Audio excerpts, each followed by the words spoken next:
আমারও মেয়ে আছে, আমার নেতা জনাব তারেক রহমানের একটি মেয়ে।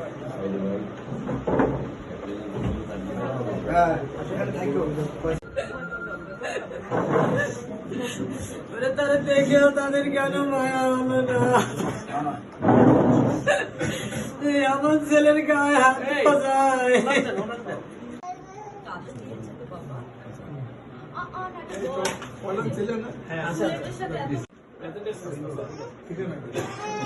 সেখান থেকে তুমি যাবা না। আমি আজকে তোমার আবেদন দিয়ে দেব। আমি আসার আগে প্রধানমন্ত্রীর দপ্তরে যোগাযোগ করে এসেছি, নিশ্চয় যে তিনি তোমাকে সময় দেবেন। আমার কথা তোমার পরিবার মা বাবা যাবে কথা বলবে। আশা করি তিনি মহানুভব মানুষ, এই ব্যাপারে অত্যাধিক সংবেদনশীল, তিনি সময় দেবেন। আর আমি ব্যক্তিগত আমার এলাকায় আমরা বাস করি, আমি যতদিন নিতেছি ততদিন যত সংখ্যা আমি তোমাদের পাশে থাকি। আমার একটা অনুরোধ, কুমিল্লা ছিল না,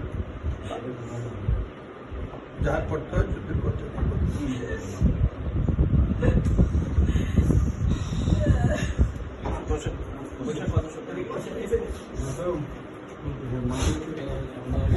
আপনি যদি মেয়েটা কোথায় যাবে?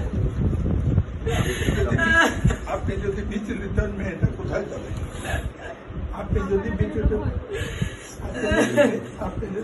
বিচলিত মেয়েটা কোথায় যাবে বলেন?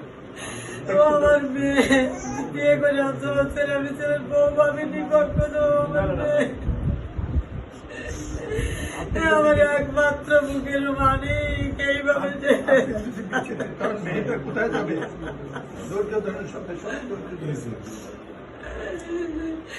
আমার ছেলে এইভাবে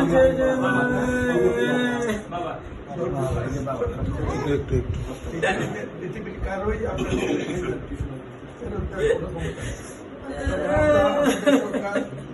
জনাব তারেক রহমানের সরকার এটা শেষ আমরা দেখেছি। আমরা চেষ্টা করবো ওরা যাতে আর্থিকভাবে না হয়ে আমার ছেলে সর্বগুলি গুণান্বিত ছেলে।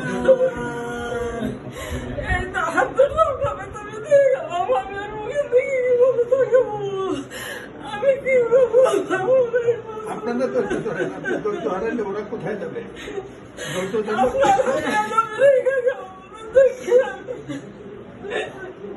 আমি আমার দেশের প্রধানমন্ত্রীর হাতে তুলে দেবো। আমি যদ্দূর পারি যদ্দূর নিতে আছি, আপনাদের পাশে আমি থাকবো, আছি থাকবো।